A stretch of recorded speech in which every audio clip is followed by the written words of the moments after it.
السلام علیکم ورحمۃ اللہ وبرکاتہ۔ حضرت میں ایک اسکول ٹیچر ہوں اور علماء کے بیانات سننا میرا محبوب ترین مشغلہ ہے۔ گزشتہ روز ایک عالم دین کا بیان سنا جس میں وہ فرما رہے تھے کہ مسجد میں اعضائے وضو سے گرنے والے ہر قطرے پر انسان گنہگار ہوتا ہے۔ اس کی کیا حقیقت ہے؟ قرآن و حدیث کی روشنی میں تفصیل کے ساتھ رہنمائی فرمائیں۔ محمد عثمان عباسی فرام ابٹ آباد۔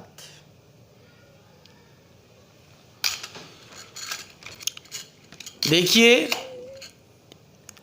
یہ بیان میں نے سنا ہے، یہ کلپ میرے پاس کسی نے بھیجا تھا واٹس ایپ پر، تو میرے خیال سے یا تو وہ جو عالم دین بیان فرما رہے ہیں یا تو ان کے بیان کو سیاق و سباق سے ہٹا کر پیش کیا گیا ہے، یا پھر یہ کہ وہ عالم دین شاید اپنی بات پوری طرح سمجھا نہیں سکے۔ پہلی بات یہ ہے کہ اعضائے وضو سے گرنے والا جو پانی ہے اور گرنے والے جو قطرات ہیں، ان سے تو کسی بھی طور پر بچنا ممکن نہیں ہے، کیونکہ ایک آدمی اگر وضو خانے میں مسجد کے وضو خانے میں وضو کر کے مسجد میں داخل ہوگا تو اس کا کوئی نہ کوئی قطرہ تو ظاہر سی بات ہے زمین پر اور مسجد کی چٹائیوں پر اور صفوں پر ضرور گرے گا۔ اصل میں پہلا حکم تو یہ ہے کہ ایسے شخص کو چاہیے، ہر نمازی کو چاہیے کہ وہ گھر سے وضو کر کے مسجد میں جائے، تو پھر اس صورت میں یہ صورتحال پیش نہیں آئے گی۔ لیکن اگر کوئی شخص مسجد کے اندر وضو کرتا ہے، یعنی مسجد کے احاطے میں وضو کرتا ہے،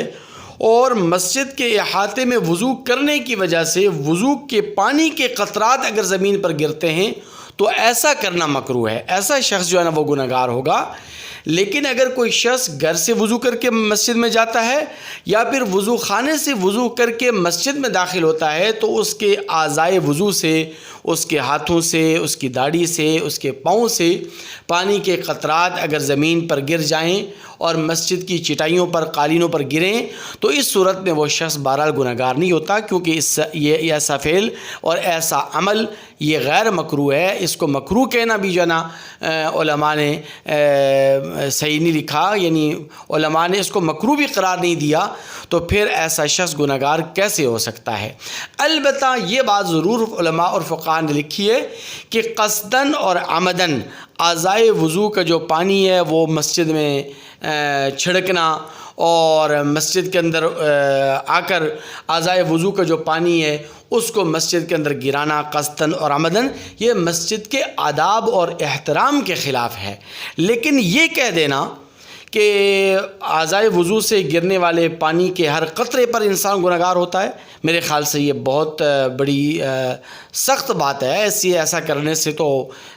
بچنا ممکن ہی نہیں ہے۔ ایسا کیسے ممکن ہو سکتا ہے کہ ایک بندہ مسجد کے وضو خانے میں وضو کرے اور اس کے اعضائے وضو سے کوئی بھی پانی کا قطرہ زمین پر، یعنی مسجد کی چٹائیوں پر، مسجد کی قالین پر نہ گرے؟ البتہ ایک بات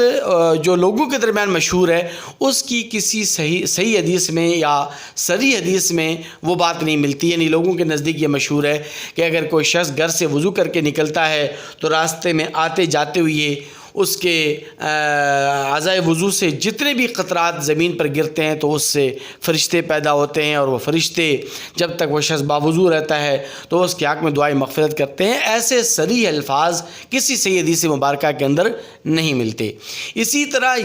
حدیث مبارکہ میں کسی صریح حدیث مبارکہ کے اندر یہ الفاظ بھی نہیں ملتے کہ اگر کوئی شخص وضو کر کے مسجد میں داخل ہو اور اس کے اعضائے وضو سے پانی کے قطرات اگر زمین پر گریں، فرش پر گریں، مسجد کی قالین پر گریں تو ہر قطرے پر انسان گنہگار ہوتا ہے۔ ایسی کوئی صحیح حدیث اور صریح حدیث